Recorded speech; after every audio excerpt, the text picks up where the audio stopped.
तो दोस्तों आपने 10वीं पास कर रखे हैं और एसबीआई बैंक विभाग में नौकरी करना चाहते हैं, वो भी डाटा एंट्री क्लर्क के पद पे, तो ये वीडियो गलती से भी स्किप मत करिएगा।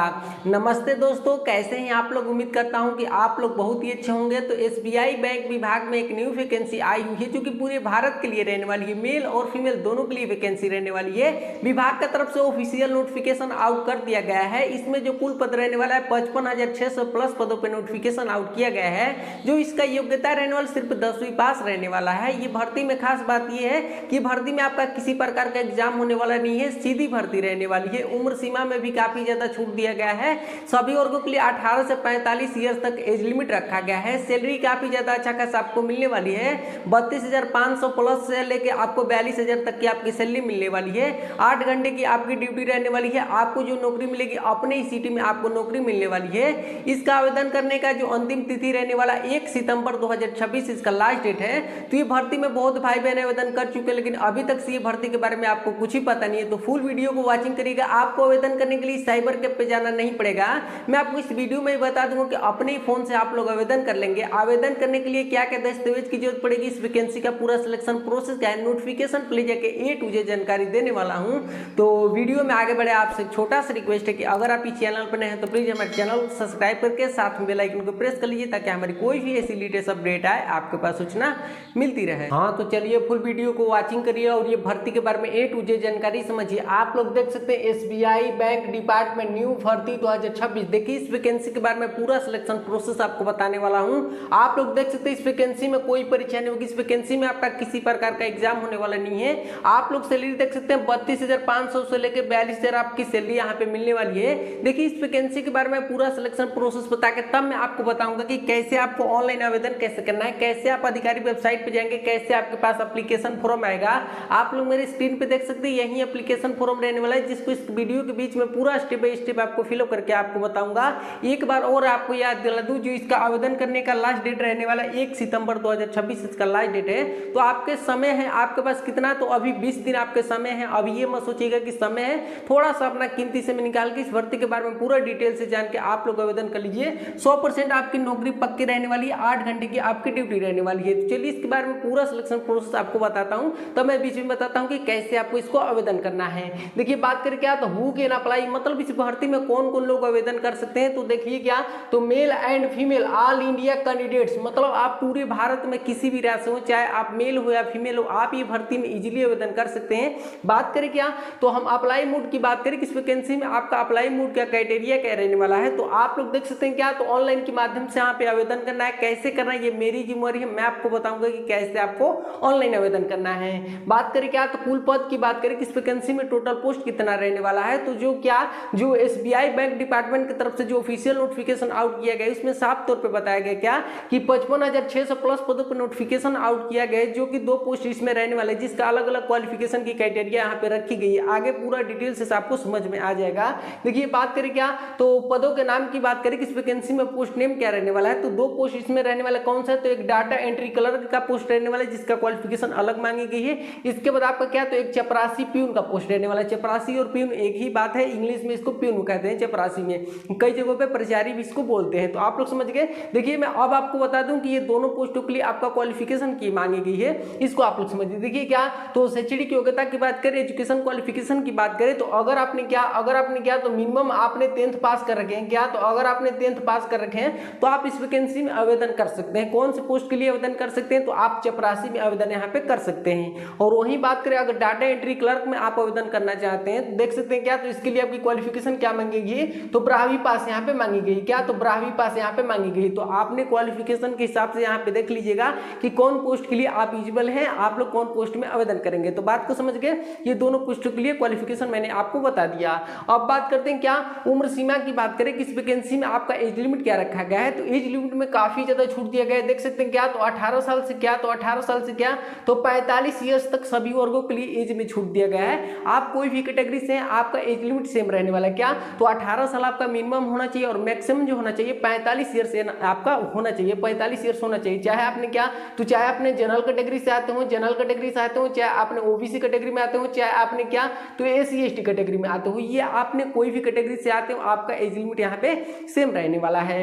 अब बात करते हैं क्या, इस वैकेंसी में आपका क्या, तो आवेदन फीस की बात करें कि इस वैकेंसी में आपका एप्लीकेशन फी क्या रहने वाला है, तो देख सकते हैं एप्लीकेशन जो आपका फी रहने वाला है, आप लोग देख सकते हैं नो फीस। वैकेंसी में आपका किसी प्रकार का आपका क्या तो फी नहीं लगने वाला है। आपको यहाँ पे आवेदन फी आपको निःशुल्क यहाँ पे आवेदन करना है, निःशुल्क आपकी नियुक्ति रहने वाली, बात को समझ गए। लेकिन क्या है कि डिपार्टमेंट में आप लग जाते हैं तो क्या है कि बहुत ऐसी जगहों पे क्या है कि कोई कर्मचारी होता है, वहाँ का स्टाफ होता है, तो कहता है कि मुझे क्या कि 500 रुपये दे दो, 1000 रुपये दे दो, 2000 रुपये दे दो, मैंने आपको भर्ती लगवाया हूँ। तो किसी भी दलाल को आपको 1 रुपये नहीं देना है, डिपार्टमेंट की तरफ से खुद यहाँ पे बोला गया निःशुल्क आपके यहाँ पे आवेदन करना है, निःशुल्क आपके यहाँ पे नियुक्ति रहने वाली, बात को समझ गए। अब बात करते क्या इस वैकेंसी में कोई परीक्षा नहीं होगी। इस वैकेंसी में आपका क्या तो नो एग्जाम, क्या तो इस वैकेंसी में नो एग्जाम, इस वैकेंसी में क्या तो नो एग्जाम। आपके मन में डाउट होगा ही कि जब ये भर्ती में एग्जाम नहीं होगा तो मेरा सिलेक्शन कैसे होगा। देखिए मैं अब आपको बताता हूँ कि फाइनली आपका ये भर्ती में सिलेक्शन कैसे होगा। तो देखिए जो आपका यहाँ पे सिलेक्शन होने वाला क्या तो मेरिट आधारित चयन होगा, मेरिट आधारित आपका सिलेक्शन होने वाला है। अभी आपके डाउट होगा मन में कि मेरिट आधारित कैसे सिलेक्शन होता है, तो हमारी बातों को आप लोग समझिए। Selection will be based on the merit, जो आपका सिलेक्शन होगा मेरिट के बेसिस फाइनली आपका होने वाला है। और फिर आपको डीपली से बता दूं कि मेरिट के बेसिस कैसे सिलेक्शन होता है। एक भर्ती का मैंने आपको उदाहरण ले रहा हूं। अभी आप लोग ने देखे होंगे कि ये एक भर्ती निकाली गई थी क्या तो जीडीएस की भर्ती निकाली गई थी, जीडीएस की, जिसको क्या तो जीडीएस मतलब ग्रामीण डाक सेवक की भर्ती निकाली गई थी, पोस्ट ऑफिस की वैकेंसी थी, 2 मंथ पहले ही निकाली गई थी। इस वैकेंसी में आपका ना किसी प्रकार का एग्जाम हुआ, ना किसी प्रकार का इंटरव्यू हुआ, ना किसी प्रकार का फिजिकल हुआ, ना किसी प्रकार का एक्स्ट्रा डॉक्यूमेंट की रिक्वायरमेंट थी। सिलेक्शन जो हुआ तो मेरिट के बेसिस सिलेक्शन हुआ। अब आपको थोड़ा सा और से डीपली से बता दूं कि मेरिट के बेसिस फाइनली सिलेक्शन कैसे होगा। देखिए इसकी क्वालिफिकेशन दोनों पोस्टों के लिए क्या मांगी गई है 10th और 12th मांगी गई है। तो जब आपने ये चपरासी में आवेदन करेंगे तो इसकी क्वालिफिकेशन क्या मांगी गई है, चपरासी की क्वालिफिकेशन क्या मांगी गई है तो 10th पास यहाँ पे मांगी गई है। तो 10th के यहाँ पे क्या डिपार्टमेंट देखेगी कि आपका 10th में कितना परसेंटेज है, परसेंटेज के बेसिस पे फाइनली आपका सिलेक्शन होने वाला है। जिसका परसेंटेज अच्छा होगा उसका ये भर्ती में सिलेक्शन यहाँ पे होगा। वही हम बात करें अगर आपने डाटा एंट्री क्लर्क में आप आवेदन करेंगे तो क्वालिफिकेशन क्या मांगी गई है 12वीं पास यहाँ पे मांगी गई है। क्या तो 12वीं पास यहाँ पे मांगी गई है। तो डिपार्टमेंट आपका क्या देखेगी कि आपका 12वीं में कितना परसेंटेज है, 12वीं में आपका कितना परसेंटेज, जिसका परसेंटेज अच्छा होगा उसका 100% ही डिपार्टमेंट में नौकरी पक्की रहने वाली है। बात को समझ गए, जिसका परसेंटेज अच्छा होगा इसी का वैकेंसी में सिलेक्शन होगा। थोड़ा सा मैं आपको सिलेक्शन प्रोसेस बता दूं, जब आप ये भर्ती में आवेदन करेंगे तो डिपार्टमेंट की तरफ से परसेंटेज वाइज आपका शॉर्ट लिस्टिंग किया जाएगा। जिसका परसेंटेज अच्छा होगा उसको क्या है कि जीमेल करके डॉक्यूमेंट वेरिफिकेशन के लिए बुलाया जाएगा। जब आपका फाइनली डॉक्यूमेंट वेरिफिकेशन हो जाएगा तो इसकी मेरिट लिस्ट आउट कर दीजिएगा। और मेरिट लिस्ट आउट करने की जो प्रक्रिया रहने वाली क्या तो सितंबर के दूसरे वीक में इसकी मेरिट लिस्ट आउट कर दी जाएगी और सितंबर के लास्ट वीक तक ये डिपार्टमेंट में आप चयन हो जाएंगे। बात को समझ गए। तो आपका देख सकते हैं जो आपका सिलेक्शन का मेन रोल रहने वाला है तो आपका परसेंटेज ही रहने वाला है। जिसका अच्छा परसेंटेज होगा उसका इस वैकेंसी में सिलेक्शन हो जाएगा। एक बात और, अगर आप लोग जानना चाहते हैं कि मेरा ये भर्ती में सिलेक्शन होगा नहीं, मेरे क्वालिफिकेशन में इतना परसेंटेज है, तो एक काम करिएगा कि मेरे चैनल को सब्सक्राइब करके और मेरे वीडियो में अपना 10th और 12th का परसेंटेज मेरे वीडियो में आप लोग कमेंट करिएगा। मैं आपको कमेंट के माध्यम से बता दूं कि फाइनली आपका ये भर्ती में सिलेक्शन हो गया नहीं, क्योंकि मुझे पता है कि एसबीआई बैंक डिपार्टमेंट की तरफ से परसेंटेज भाई आपका कोट ऑफ कितना जाने वाला है। तो आप लोग प्लीज जरूर कमेंट करिएगा, मैं आपको कमेंट के रिप्लाई सेकंडों में दूंगा, मैं आपसे प्रॉमिस करता हूं। बात को समझ गए। अब आगे बढ़ते हैं। सिलेक्शन प्रोसेस आप लोग समझ गए होंगे। कुछ भी डाउट हो, दुनिया का कुछ भी डाउट हो, वीडियो में कमेंट कर सकते हैं, मैं आपको कुछ भी का रिप्लाई यहाँ पे दूंगा। ये बात मैं आपको दावा के साथ कर रहा हूँ। अब बात करते हैं क्या इस वैकेंसी में सैलरी क्या रहने वाली है। तो देखिए दोनों पोस्टों के लिए सैलरी अलग की क्राइटेरिया यहाँ पे रखेगी, अलग अलग आपकी सैलरी यहाँ पे मतलब मिलने वाली है। देखिए जो डाटा एंट्री क्लर्क की सैलरी रहने वाली है पहले ही मंथ से आपको क्या तो यहाँ पे क्या तो 32,500 रुपये मिलेगी पहले ही मंथ से। और जैसे जैसे आप ओल्ड होते जाएंगे आपकी सैलरी यहाँ पे 42,000 कर दी जाएगी। ये डाटा एंट्री क्लर्क की सैलरी यहाँ पे रहने वाली है। पहले मैं आपको बता दूं परमानेंट गवर्नमेंट जॉब रहने वाली है, केंद्र सरकार के द्वारा ये वैकेंसी निकाली गई है। और वही बात करें अगर आपने चपरासी में आवेदन करेंगे तो इसकी सैलरी यहाँ पे क्या रहने वाली है तो इनकी सैलरी यहाँ पे क्या तो 18,000 पहले मंथ से मिलेगी। इनकी सैलरी क्या तो 18,000 पहले मंथ से मिलेगी। क्या तो 18,000 पहले मंथ से मिलेगी। और जैसे जैसे ये ओल्ड होते जाएंगे इनकी सैलरी क्या तो यहाँ पे क्या तो 35,000 तक कर दी जाएगी 35,000 तक कर दी जाएगी। क्या तो 35,000 तक कर दी जाएगी, 35,000 तक कर दी जाएगी। तो बात को समझ गए। सैलरी देख सकते हैं लाजवाब सैलरी रहने वाली है। दोनों पोस्टों के लिए सैलरी में कोई कमी नहीं है। उन युवाओं के लिए ये भर्ती बहुत ही शानदार है जो बेरोजगार है, शिक्षित बेरोजगार है और मतलब कि पैसा के लिए दर दर की कंपनियों में जाते हैं, दर दर की ठोकरें खाते हैं। तो क्या ये डिपार्टमेंट में अपना सिलेक्शन ले लो, आप जिसका परसेंटेज अच्छा होगा तो उसकी तो नौकरी यहाँ पे 100% पक्की रहने ही वाली है। क्या है कि इस वैकेंसी में अपना सिलेक्शन ले लेते हो, अगर आगे की पढ़ाई करते हो तो घर वालों पे डिपेंड हो गए। तो क्या ये भर्ती में अपना सिलेक्शन ले लो, अपनी पढ़ाई खुद यहाँ पे कर सकते हो, अपना खर्चा खुद यहाँ पे उठा सकते हो और आपको अच्छा भी लगेगा, क्योंकि आपको गिल्टी फील नहीं होगा कि मैं अपने घर वालों पे डिपेंड हूँ, पैसा लेता हूँ 500 रुपये, रिचार्ज तक के पैसे आप लोग लेते होंगे मुझे पता है। तो देख सकते हैं ये भर्ती शानदार है। उन युवाओं के लिए जो शिक्षित बेरोजगार है, और लड़कियों के लिए तो बेस्ट नौकरी रहने वाली है। क्या है, तो अब बात करते हैं, क्या समझ गए होंगे। अब देखिए बात करें क्या, तो चयन होने पर पोस्टिंग कहाँ होगी। देखिए भर्ती में अपना सिलेक्शन ले लेते हैं तो पोस्टिंग कहाँ होगी, इसको आप लोग समझिए। तो देखिए जो आपके पोस्टिंग होने वाली है अपने ही क्या, तो अपने ही डिस्ट्रिक्ट के सिटी में आपके यहाँ पे मतलब पोस्टिंग रहने वाली है। ना आपको दूसरे स्टेट में जाना है, ना ही आपको दूसरे डिस्ट्रिक्ट में जाना है, अपने सिटी में आपको जो मिलने वाली है। आप लोग देखते होंगे SBI बैंक में अपने सिटी में कितनी सारी ऐसे बैंक होती है, तो उसी बैंक में आपको यहाँ पे जॉब लगने वाला है, जो आपका SBI बैंक थोड़ी सी बड़ा होगा। बात को समझ गए। तो ना आपको अदर स्टेट में जाना है, ना ही दूसरी डिस्ट्रिक्ट में जाना है, अपने डिस्ट्रिक्ट अपने स्टेट में रहेगी जॉब मिलने वाली है। 8 घंटे की ड्यूटी रहेगी, 10 बजे जाएंगे, शाम को 6 बजे तक अपने घर यहाँ पे आ जाएंगे। अब वहीं बात करते हैं क्या कि चयन की प्रक्रिया क्या रहने वाली है। तो चयन की प्रक्रिया मैंने आपको बता ही दिया कि सिलेक्शन प्रोसेस क्या रहने वाला है। जब आप लोग आवेदन करेंगे तो परसेंटेज बाई शॉर्टलिस्टिंग किया जाएगा डिपार्टमेंट के थ्रू। जब आपका परसेंटेज अच्छा होगा तो डॉक्यूमेंट वेरिफिकेशन के लिए आपको बुलाया जाएगा, और डॉक्यूमेंट वेरिफिकेशन होने के बाद आपकी मेरिट लिस्ट यहाँ पे परसेंटेज के देखते हुए आपकी आउट कर दीजिएगा। मेरिट लिस्ट में नेम आ जाएगा तो फाइनली उसमें बता दिया रहेगा कि इस दिन से इस डेट को इस स्थान पे इस प्लेस पे जाके आपको नियुक्ति ज्वाइन करना है। बात को समझ गए। अब बात करते हैं क्या कि चयन होने पर काम क्या होगा। देखिए इस वैकेंसी में सिलेक्शन ले लेते हैं तो आपका काम क्या रहने वाला है। तो दोनों पोस्टों के लिए आपका अलग अलग यहाँ पे काम की क्राइटेरिया रखी गई है। देखिए मैं आपको बता दूं काम क्या रहने वाला है। तो देखिए सबसे पहले डाटा एंट्री क्लर्क का जो काम रहने वाला है क्या, तो आपको क्या, तो मोबाइल नंबर बदलना। क्या है कि कोई क्या है कि कोई आदमी का मतलब कि कोई आदमी का मोबाइल नंबर बदलना हुआ, दूसरा मोबाइल नंबर चढ़ाना हुआ, तो कंप्यूटर के थ्रू आपको उसका मतलब काम कंप्लीट करना है। इसके बाद क्या, तो रिपोर्ट तैयार करके कंप्यूटर में अपलोड करना है। अगर आपने डाटा एंट्री क्लर्क में आवेदन करना चाहते हैं तो आपको क्या है कि कंप्यूटर की नॉलेज यहाँ पे होनी चाहिए, क्योंकि कंप्यूटर के थ्रू ही आपका यहाँ पे वर्क रहने वाला है। अगर आपके पास क्या है कि कंप्यूटर की कोई नॉलेज यहाँ पे है तो क्या है कि और भी अच्छा रहेगा। जैसे कोई सर्टिफिकेट आपके पास है, जैसे CCA का सर्टिफिकेट हुआ, ADCA का सर्टिफिकेट हुआ, DCA का सर्टिफिकेट हुआ, कोई भी आपके पास कंप्यूटर का मतलब सर्टिफिकेट है तो क्या है कि इस भर्ती में सोने में सुहागा आपका हो जाएगा, ज़्यादा चांस हो जाएगा क्योंकि ये भर्ती में आपका सिलेक्शन यहाँ पे हो जाएगा। अब बात करते हैं क्या कि प्यून में आप आवेदन करना चाहते हैं तो देखिए मतलब चपरासी में आवेदन करेंगे तो चपरासी की यहाँ पे काम क्या रहने वाली है। तो आप लोग देखिए क्या, तो सफाई करना। क्या है कि SBI बैंक को पूरी तरह से आपको साफ सुथरा करने की आपकी एक यहाँ पे ड्यूटी रहेगी। इसके बाद बात करें क्या, तो हेल्प करना। क्या है कि कोई बुजुर्ग हुआ, कोई बुजुर्ग महिला हुई तो क्या है कि उसको मतलब कि पैसा निकासी का फॉर्म फिलअप नहीं करने आता है तो उसकी हेल्प करके और बताना कि ये काउंटर पे जाइए, आपका यहाँ पे पैसा निकासी यहाँ पे होगा, तो उसकी यहाँ पे हेल्प करने की आपकी यहाँ पे एक ड्यूटी रहेगी। इसके बाद बात करें क्या, तो आपको क्या, तो फाइल कोई मतलब कि स्टाफ बोला, आपके SBI बैंक का स्टाफ बोला या मैनेजर बोला कि ये फाइल लो और उस स्टाफ को ले जाकर यहाँ पे दे दो या अलमारी में ले जाकर रख दो, पूरी तरह से आपको फाइल समेट के रखने की आपके यहाँ पे एक ड्यूटी रहेगी। इसके बाद बात करें क्या, तो क्या है कि फूल, क्या है कि SBI बैंक में फूल पौधे लगे होते हैं अच्छा दिखने के लिए, तो क्या है उसमें पानी देने की आपके यहाँ पे ड्यूटी रहेगी। खाद मिट्टी डाल के उसको अच्छा दिखने की आपके यहाँ पे ड्यूटी रहेगी। इसके बाद क्या, तो चाय, क्या है कि आपको जितने भी आपके SBI बैंक में रहेंगे कर्मचारी उनको चाय पिलाने की आपके यहाँ पे ड्यूटी रहेगी। तो देख सकते हैं कोई हार्ड काम नहीं है। क्या है कि सर पे आपको कोई मतलब कि मतलब ईंट पत्थर नहीं धोना है, ना ही आपको धूप में काम करना है। AC में आपको मस्त यहाँ पे जो मिलने वाली है। बहुत लोग कहेंगे कि मैं पढ़ाई किया हूँ एक चपरासी की नौकरी करने के लिए, तो भाई क्या है कि गवर्नमेंट जॉब है पहले तो, और अपने सिटी में आपको नौकरी मिलने वाली, 8 घंटे की ड्यूटी रहने वाली है, परमानेंट गवर्नमेंट जॉब है। इससे बड़ी क्या बात है। चपरासी पे मत जाइए कि ये चपरासी नौकरी है, बेस्ट नौकरी रहने वाली है। आप लोग अगर सोचते होंगे कि चपरासी की मैं एक नौकरी करूं तो वीडियो को छोड़ के जाइए, रील स्क्रॉल करिए और अपना टाइम वेस्ट करिए। इसके बाद बात करें क्या, तो आवेदन के लिए जरूरी दस्तावेज की बात करें कि आपको ये वैकेंसी में आवेदन करने के लिए आपको क्या क्या दस्तावेज की जरूरत पड़ेगी, डॉक्यूमेंट रिकॉर्डेड की बात करें, इसको आप लोग समझिए, तब मैं आपको बताता हूँ कि कैसे आपको आवेदन करना है। देखिए सबसे पहले आपकी क्या, तो 10वीं की मार्कशीट यहाँ पे लगने वाली है, 10वीं की मार्कशीट की रिक्वायरमेंट रहेगी।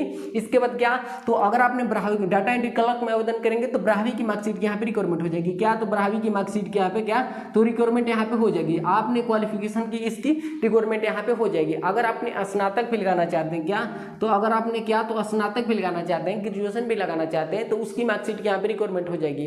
ग्रेजुएशन जो आपका होना चाहिए प्रिपेयर में नहीं चाहिए, फाइनली 4 ईयर्स कंप्लीट होने चाहिए। इसके बाद बात करें हम क्या, तो आपका यहाँ पे क्या, तो आधार कार्ड यहाँ पे लगने वाला। इसके बाद बात करें क्या, तो जाति प्रमाण पत्र आपका यहाँ पे लगेगा जिसको कास्ट सर्टिफिकेट बोलते हैं। इसके बाद क्या, तो निवास प्रमाण पत्र आपका यहाँ पे लगने वाला है जिसको इसको रेसिडेंट सर्टिफिकेट बोलते हैं इंग्लिश में। इसके बाद क्या, तो चरित्र प्रमाण पत्र आपका यहाँ पे लगने वाला है, चरित्र प्रमाण पत्र जिसको पुलिस वेरिफिकेशन कहते हैं, आचरण कहते हैं। क्या है कि आपका क्या है कि अभी ये डिपार्टमेंट की तरफ से इस डॉक्यूमेंट का रिक्वायरमेंट नहीं है, लेकिन जब आपको डॉक्यूमेंट वेरिफिकेशन के लिए जब आपके पास बुलावा आ जाएगा तब आपको उस समय ये डॉक्यूमेंट वहां पे लेके जाना है। वो भी क्या, तो 6 मंथ से ज्यादा आपका ओल्ड नहीं होना चाहिए, 6 मंथ से आपका ज्यादा पुराना नहीं होना चाहिए, नहीं तो इसको रिजेक्ट माना जाता है। बात को समझ गए। इसके बाद बात करें क्या, तो आपका पैन कार्ड आपका यहाँ पे लगने वाला, इनकम सर्टिफिकेट लगने वाला है। ये पुलिस वेरिफिकेशन जो है आपका क्या, तो आपको 10 दिनों में बन जाता है, एक बार आपको थाने पे जाना होता है वेरिफिकेशन के लिए। इसके बाद आपका इनकम सर्टिफिकेट यहाँ पे लगने वाला है।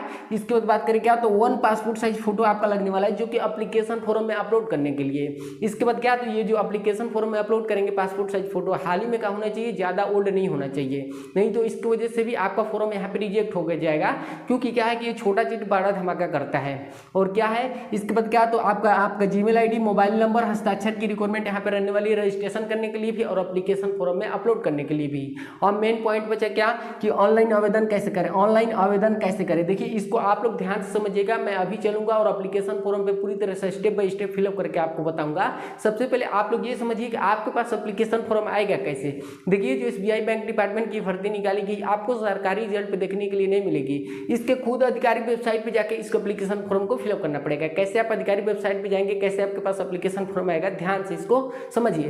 देखिए सबसे पहले जो इसकी आधिकारिक वेबसाइट रहने वाली, आप लोग अपने गूगल पे जाइए, क्रोम ब्राउजर पे जाइए, दोनों में से कोई भी प्लेटफॉर्म पे आप लोग जाके और क्या सर्च करिए, तो SBI bank department government in new recruitment 2026 आप लोग लिख के क्या सर्च करिए, तो SBI bank department government in new recruitment 2026 ये वर्ड आप लोग जैसे ही लिख के आप लोग वो सर्च करेंगे, आपके पास एक फर्स्ट में वेबसाइट खुल के आ जाएगी। उस फर्स्ट वेबसाइट पे आप लोग क्लिक करिए। उस फर्स्ट वेबसाइट पे जैसे ही आप लोग क्लिक करेंगे, आपके पास ऑप्शन आएगा क्या, तो न्यू रजिस्ट्रेशन करने का ऑप्शन आएगा। वहां पे लिखा होगा क्या, तो क्लिक और न्यू रजिस्ट्रेशन करने का ऑप्शन आएगा। देखिए आपको ये न्यू रजिस्ट्रेशन आपको कैसे करना है, तो जीमेल आईडी से, मोबाइल नंबर से और पासपोर्ट वगैरह बना के आप लोग न्यू रजिस्ट्रेशन यहाँ पे कर लीजिएगा। न्यू रजिस्ट्रेशन आप लोग जैसे ही करके आप लोग ऊपर की तरफ स्क्रॉल करके नेक्स्ट करेंगे, आपके पास एप्लीकेशन फॉर्म धड़ाक से खुल के आ जाएगा। अब मैं चलता हूँ उस एप्लीकेशन फॉर्म पे, पूरी तरह से स्टेप बाय स्टेप फिलअप करके आपको बता रहा हूँ, अच्छे से उसको समझिएगा। हाँ तो आप लोग देख सकते हैं यही एप्लीकेशन फॉर्म रहने वाला है। आप लोग ऊपर में देख सकते हैं state bank of India application form, आप लोग देख सकते हैं। देखिए जो फॉर्म है थोड़ा सा लंबा है, लेकिन मैं आपको पूरा स्टेप बाय स्टेप फिलअप करके आपको बता रहा हूँ। जैसे जैसे मैं फिलअप करूंगा आप लोग भी मेरे देखते हुए फिलअप करिएगा वैसे ही। आप लोग देखिए क्या, तो अप्लाई ऑनलाइन फॉर्म 7 अगस्त 2026। देखिए जो स्टार्ट हो रहा है इसका ऑनलाइन की प्रक्रिया, मतलब आज से ही स्टार्ट हो रहा है, 7 अगस्त 2026 से इसका स्टार्ट हो रहा है। और जो आवेदन करने की अंतिम तिथि रहने वाला है, देख सकते हैं क्या, तो लास्ट डेट 1 सितंबर 2026, 1 सितंबर इसका लास्ट डेट है। सबसे पहले आप लोग यहाँ पे देख सकते हैं पर्सनल डिटेल्स में आपको क्या फिलअप करना है, तो देख सकते हैं full name as per 10th certificate. आप लोग देखिए जो यहाँ आपको जो 10th के मार्कशीट में जो आपका नेम होगा, आपको वहीं आपको फिलअप करना है, मतलब अपना नेम यहाँ पे फिलअप करना है। इसके बाद देखिए क्या, तो फादर हस्बैंड नेम, मतलब फादर हस्बैंड नेम। देखिए यहाँ पे क्या है कि बहुत लड़कियां कंफ्यूज हो जाती हैं कि उनको कैसे फिलअप करना है। तो जितने भी लड़के हैं वो अपने पापा का नेम यहाँ पे फिलअप करेंगे, और जो लड़की अनमैरिड है और जो लड़की मैरिड है वो क्या करेगी, जो लड़की अनमैरिड है वो अपने पापा का नेम फिलअप करेगी, और जो लड़की मैरिड है वो अपने क्या, तो हस्बैंड का नेम यहाँ पे फिलअप करेगी। इसके बाद देखिए क्या, तो मदर नेम, अपने माता जी का नेम यहाँ पे फिलअप कर लीजिएगा। इसके बाद देखिए आपको यहाँ पे डेट ऑफ बर्थ, आपको डेट ऑफ बर्थ आपको यहाँ पे फिलअप करनी है जो आपके मार्कशीट में डेट ऑफ बर्थ है। इसके बाद देखिए जेंडर की बात कहा गया है कि आप मेल है या फीमेल है। मेल होंगे तो मेल पे क्लिक कर लेंगे, फीमेल होंगी तो फीमेल पे यहाँ पे क्लिक कर लेंगे। इसके बाद देखिए यहाँ पे बताया गया क्या, कैटेगरी की बताया गया है, श्रेणी की बात कहा गया है कि आप कौन से कैटेगरी से हैं, एससी कैटेगरी से हैं कि एसटी कैटेगरी से हैं कि ओबीसी कैटेगरी में आते हैं कि ईडब्ल्यूएस कैटेगरी में आते हैं या जनरल कैटेगरी में आते हैं। जो आप कैटेगरी में आते हैं फाइनली उस पर क्लिक कर लेना है। इसके बाद देखिए क्या, तो यहाँ पे पीडब्ल्यूडी की बात कहा गया, पीडब्ल्यूडी डिसेबिलिटी, मतलब कि आप क्या है कि आप पीडब्ल्यूडी कैटेगरी में आते हैं, मतलब आप दिव्यांग वगैरह हैं या नहीं है। अगर आपने दिव्यांग होंगे तो आपको यहाँ पे यस कर लेना है, और नहीं होंगे तो यहाँ पे आपको नहीं कर लेना है। इसके बाद देखिए यहाँ पे क्या, तो यहाँ पे इंडिया आपका खुद यहाँ पे आ जाएगा। इसके बाद यहाँ पे रिलीजन की बात कहा गया है, धर्म की बात कहा गया है कि आप कौन से धर्म से आते हैं, मतलब हिंदू धर्म से कि मुस्लिम धर्म से कि ईसाई धर्म से। आप लोग जो धर्म से आते हैं फाइनली आपको अपना धर्म यहाँ पे डाल देना है। इसके बाद देखिए यहाँ पे क्या, तो मैरिटल स्टेटस, मतलब कि यहाँ पे क्या, तो अनमैरिड और मैरिड की बात कहा गया है, मतलब आपकी शादी अगर नहीं हुई होगी तो आपको यहाँ पे क्या, तो सिंगल कर देना है। अगर आपकी शादी हो गई होगी, चाहे आप लड़के होंगे या लड़के होंगे, तो आपको यहाँ पे मैरिड पे क्लिक कर देना है। इसके बाद देखिए यहाँ पे क्या, तो यहाँ पे देखिए यहाँ पे आपको मतलब कि यहाँ पे कॉन्टैक्ट डिटेल्स की बात कहा गया। यहाँ पे देखिए इसको कैसे फिलअप करना है, तो एड्रेस आपको फिलअप करना है। देखिए मान लीजिए कि आप बिहार से हैं और जाके दिल्ली में पढ़ाई कर रहे हैं, तो आपको वहाँ का एड्रेस यहाँ पे डालना है, ताकि विभाग की तरफ से किसी प्रकार का नोटिस सेंड किया जाए, मतलब पोस्ट ऑफिस के द्वारा, तो आपको वहाँ पे पहुँचे, ना कि अपने परमानेंट एड्रेस पे। तो आपको वहाँ का आपको एड्रेस जानना है। अगर अगर अपने गाँव ही पे रहते हैं, परमानेंट एड्रेस पे रहते हैं, तो वहाँ का आपको यहाँ पे डाल देना है फाइनली। इसके बाद स्टेट आपको डाल देना है वहाँ का, डिस्ट्रिक्ट आपको वहाँ का डालना है, पिन कोड वहाँ का अगर डालना है आपको। उसके बाद देखिए यहाँ पे क्या बताया गया, परमानेंट एड्रेस की बात कहा गया। देखिए परमानेंट एड्रेस में आपको क्या, जो आपके आधार कार्ड पे जो एड्रेस है फाइनली वो आपको एड्रेस यहाँ पे डालना है। तो आधार कार्ड पे जो आपका एड्रेस होगा फाइनली आपको यहाँ पे डाल देना है। तो इसके बाद स्टेट आपको डाल देना है, इसके बाद अपना डिस्ट्रिक्ट डाल देना है, पिन कोड डाल देना है। अब देखिए यहाँ पे मोबाइल नंबर और ईमेल आईडी की बात कहा गया है। देखिए मोबाइल नंबर और ईमेल आईडी वहीं आप लोग डालिएगा जो आपके फोन में दोनों चीज ये यूज होता हो, ताकि किसी प्रकार से विभाग की तरफ से आपके पास नोटिस एंड किया जाए तो आपके पास सूचना मिल जाए इसके थ्रू। इसके बाद देखिए एजुकेशन क्वालिफिकेशन की बात कहा गया है। देखिए एजुकेशन क्वालिफिकेशन में कैसे आपको फिलअप करना है, तो देखिए यहाँ पे 10th से जब आवेदन करेंगे तो यहाँ पे देखिए बोर्ड यूनिवर्सिटी की बात कहा गया है। देखिए इसको आपको कैसे फिलअप करना है, तो देखिए यहाँ पे भरना है वो कि आप कौन से बोर्ड से आपने 10वीं कक्षा पास किए, बिहार बोर्ड से किए हैं कि यूपी बोर्ड से किए हैं कि झारखंड बोर्ड से किए हैं कि राजस्थान बोर्ड से किए हैं। आप जो फाइनली उस बोर्ड से किए होंगे फाइनली आपको उस बोर्ड का नेम यहाँ पे फिलअप कर देना है। इसके बाद देखिए ईयर्स ऑफ पासिंग, मतलब आप कौन से ईयर्स में 10वीं कक्षा पास किए, 2020 में किए कि 2021 में किए, फाइनली आपको वो ईयर्स डाल देना है। इसके बाद देखिए परसेंटेज की बात कहा गया है कि आप कितना परसेंटेज है, फाइनली आपको यहाँ पे क्या, तो परसेंटेज यहाँ पे डाल देना है। इसके बाद डिवीजन क्लास, आप कौन से डिवीजन है, मतलब 3rd डिवीजन है कि 2nd डिवीजन है कि 4th डिवीजन है, आपको वो डाल देना है। इसके बाद सब्जेक्ट आपको डालना है कि आपका 10th में कौन सा सब्जेक्ट था। इसके बाद देखिए यहाँ पे क्या, तो यहाँ पे इंटरमीडिएट की बात कहा गया है कि आप 12th से जब आवेदन करेंगे डाटा एंट्री क्लर्क में तो आपको क्या, तो यहाँ पे बोर्ड आपको डालना है, आप कौन से बोर्ड से मतलब 12वीं कक्षा पास की, बिहार बोर्ड से कि यूपी बोर्ड से कि झारखंड बोर्ड से, फाइनली उस अपना स्टेट का नेम डाल देना है। इसके बाद देखिए ईयर्स ऑफ पासिंग में मतलब आपने कौन से ईयर्स में पासिंग की है इंटरमीडिएट, वो डाल देना है। इसके बाद परसेंटेज आपका कितना है, बढ़ा के परसेंटेज आपको फिलअप नहीं करना है। इसके बाद डिवीजन क्लास, आपने कौन से डिवीजन से पास है। इसके बाद आपको यहाँ पे सब्जेक्ट आपको डाल देना है कि कौन से आप सब्जेक्ट से, आर्ट्स हैं कि साइंस से, आपको फाइनली यहाँ पे डाल देना है। इसके बाद अगर आपने ग्रेजुएशन भी कर रखे हैं तो अपना ग्रेजुएशन आपका क्या, तो अगर आपने ग्रेजुएशन भी लगाना चाहते हैं तो आपको यूनिवर्सिटी डालना पड़ेगा, कौन से आपने यूनिवर्सिटी से ग्रेजुएशन कक्षा पास किए। इसके बाद देखिए क्या, तो ईयर्स डाल देना है, कौन से ईयर्स में आपको फाइनली कंप्लीट हुआ। इसके बाद ये आपने क्या, तो परसेंटेज आपको डाल देना है, कितना आपका परसेंटेज है ग्रेजुएशन में आपने। इसके बाद आपको डिवीजन क्लास डाल देना है। इसके बाद सब्जेक्ट डाल देना है कि आप कौन से सब्जेक्ट से मतलब बीए किया या बीएससी किए, बीकॉम किए, फाइनली वो डाल देना है इस पे। इसके बाद देखिए यहाँ पे क्या, तो ऑथर डिटेल की बात कहा गया। देखिए इसको आपको कैसे फिलअप करना है, देखिए यहाँ पे क्या, तो इसको कैसे फिलअप करना है, तो इस पे आपको यहाँ पे क्या, तो यस कर लेना है। इसके बाद देखिए क्या, तो do you have knowledge of the local language of the state, मतलब आप जिस स्टेट से हैं उसका मतलब आपको भाषा पता है ना, तो ये आपको यहाँ पे यस कर लेना है। इसके बाद देखिए आपको यहाँ पे ये बताया गया है, मैं इसको हिंदी में करके समझ लिया हूँ। इसके बाद यह कहा गया है कि आपका मतलब कि पूरे भारत में कहीं भी आपको पोस्टिंग दिया जाएगा तो आपको करेंगे, तो आपको यहाँ पे यस कर लेना है कि हाँ मैं करूँगा, कहीं भी आप अगर पोस्टिंग देते हैं तो आपको फाइनली वो डाल देना है। इसके बाद देखिए इसको यहाँ पे क्या बताया गया है, आप लोग देखिए यहाँ पे दिख नहीं रहा है, मैं क्या है कि इसको क्या है कि वहाँ से मतलब डाउनलोड किया हूँ। तो आप लोग जैसे ही ऊपर की तरह स्क्रॉल करेंगे तो आपके पास क्या आएगा, तो आपको डेट डालने के लिए आएगा, कौन से आपको डेट से मतलब ये आवेदन एप्लीकेशन कर रहे हैं वो डेट डाल देना फाइनली। इसके बाद प्लेस आएगा, कौन सी जगह से आपने मतलब ये फॉर्म को फिलअप कर रहे हैं। इसके बाद अपना सिग्नेचर करने का ऑप्शन आएगा यहाँ नीचे में, जैसे ही स्क्रॉल करेंगे, मैं इसको डाउनलोड किया हूँ इसलिए यहाँ पे नहीं आ रहा है। और इसके बाद आपको क्या, तो आपको सबमिट करने का ऑप्शन आएगा और पूरा चेकआउट करके आपको क्या, तो सबमिट करना है कि कोई त्रुटि वगैरह तो नहीं है, नहीं तो आपका एक बार त्रुटि हो जाएगा तो दोबारा आप एप्लीकेशन फॉर्म नहीं कर पाएंगे, क्योंकि अलग से इसका करप्शन का डेट जारी नहीं किया जाएगा। तो देख सकते हैं पूरा चेकआउट करके आप लोग क्या, तो सबमिट यहाँ पे कर लीजिएगा। उम्मीद करता हूँ कि जैसे जैसे मैं आपको step by step application form को फिलअप करके आपको बताया हूँ, आपने फिलअप कर लिए होंगे। तो यही वैकेंसी का पूरा सिलेक्शन प्रोसेस रहने वाला है। जब आप लोग उस एप्लीकेशन फॉर्म को फिलअप कर लेंगे तो उसका रिसीविंग निकलवा कर अपने पास रख लीजिएगा, क्योंकि जब दस्तावेज की जांच के लिए जब आपको बुलाया जाएगा तो आपसे रिसीविंग वहां पे मांगी जाएगी। एक बात याद रखिएगा कि कोई भी भर्ती में आवेदन करने से पहले उस डिपार्टमेंट के आधिकारिक वेबसाइट को आपको पूरी तरह से जांच लेनी है। और क्या है कि चैनल को सब्सक्राइब करके अपना क्वालिफिकेशन का परसेंटेज आप लोग जरूर कमेंट करिएगा, ताकि मैं आपको आवेदन करने से पहले ही बता दूं कि आपका ये भर्ती में सिलेक्शन हो गया नहीं। तो ऐसे ही जो भी लेटेस्ट भर्ती का अपडेट आता है चैनल के माध्यम से आपको A to Z जानकारी देता हूं। तो एक छोटा भाई होने के नाते मैं आपसे रिक्वेस्ट करता हूं कि चैनल पर नए हैं तो प्लीज हमारे चैनल को सब्सक्राइब करके साथ में बेल आइकन को प्रेस कर लीजिए, ताकि हमारी कोई भी ऐसी लेटेस्ट भर्ती का अपडेट आए आपके पास सूचना मिलती रहे।